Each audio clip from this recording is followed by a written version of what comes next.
his father. For a split second, Elijah almost slipped, almost called him Dad. But the older man remained stern, distant. "You're the new boy," he said. "What's your name?" "Elijah, sir."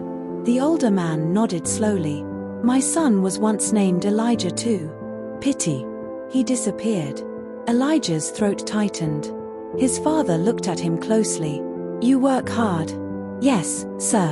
"Good. Keep it that way." And just like that, he dismissed him. The act was perfect. No warmth. No familiarity. Exactly what Elijah had asked for. But as he walked back to the servants' quarters, a part of him ached.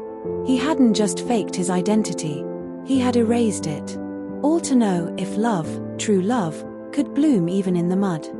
That night, under the stars, Amora wrapped her arms around his waist and whispered, "Thank you for not giving up on us." Elijah kissed the top of her head. "Even if the world gave up on me, I'd still find you." She looked up at him, her eyes reflecting the moonlight. "Promise me something. Anything. If the truth ever comes out, if you're not who you say you are, don't leave me behind." He took her face in his hands gently, his voice thick with emotion.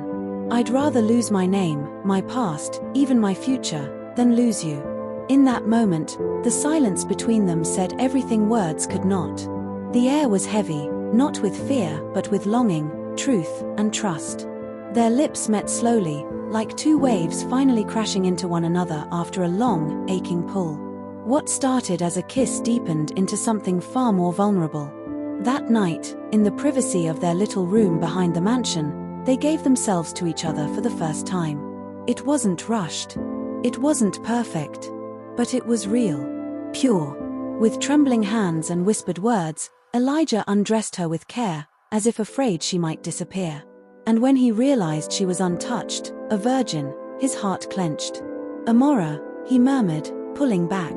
"Are you sure?" She nodded slowly, eyes wet with trust. "I want you. Only you." He held her like she was something sacred, and she was. He made sure every touch, every kiss, every breath was a promise. They moved as one, two souls finding home in each other's arms. And when it was over, when her head rested on his chest and their hearts beat in rhythm, a stronger bond was sealed between them, something deeper than love. Something eternal. "I'll never forget this night," she whispered. "Neither will I," he replied, brushing a strand of hair from her face. "It's the night I found everything I ever needed." Life in the boys' quarters took a surprising turn for Elijah and Amora. Though modest, the little space held something more precious than gold: love, hope, and a sense of belonging.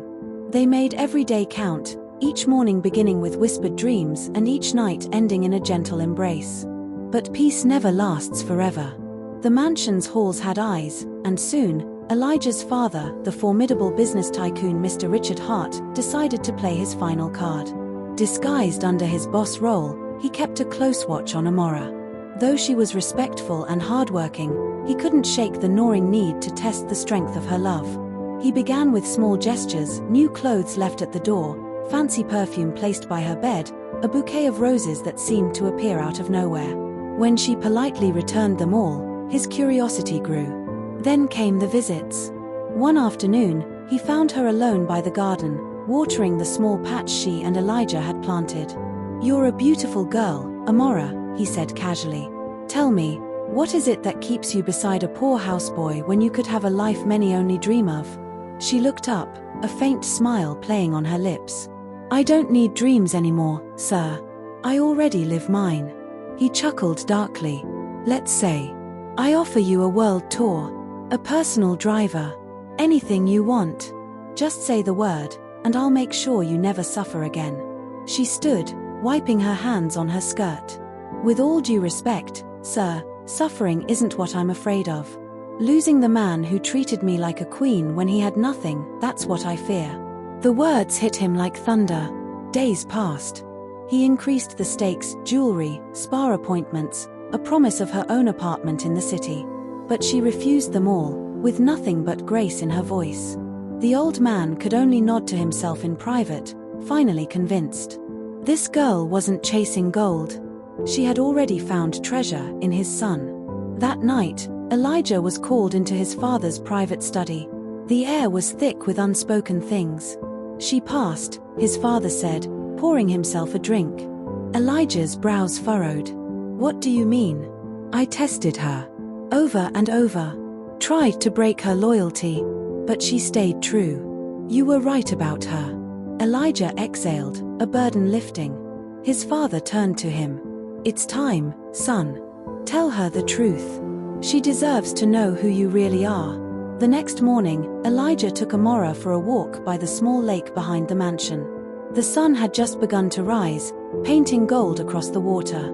"Amora," he began, taking her hands in his. "There's something I need to tell you. Something I should have told you a long time ago." Her smile faded slightly. "What is it?" "My name isn't Elijah Cole. It's Elijah Hart. I'm not a houseboy. I'm the only son of the man who owns this mansion and a billion-dollar empire." Silence fell. Amora blinked. "Once. Twice. You lied to me." "I hid the truth because I needed to be sure," he said quickly. "I needed to know if what we have was real. I didn't want another love built on status or money. I wanted you. Just you." Tears welled in her eyes, not of anger, but of shock and betrayal tangled with love. She turned away. "Elijah, I gave you everything. My trust. My heart.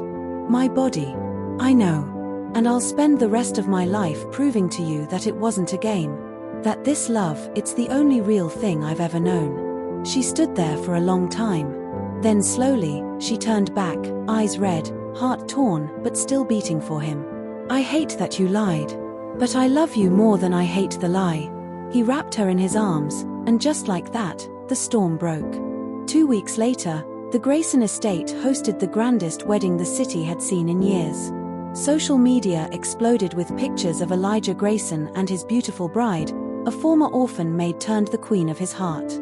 Amora, dressed in a custom designer gown, walked down the aisle as flashbulbs popped and 1,000 guests rose to their feet. Elijah stood waiting, tears in his eyes as the woman who had saved his life walked into his forever. They exchanged vows written from the depths of their hearts, and when they kissed, the world seemed to pause. Love had won. Against pain, lies, and every obstacle it had endured. Months later, the Grayson family made another announcement. Amora had given birth to a bouncing baby boy, strong, healthy, with his father's eyes and his mother's soul. They named him **hope. Because that's what their love had always been. Not just a story of heartbreak and healing, but a story of hope, of fate, of second chances. Thanks for watching. Please subscribe.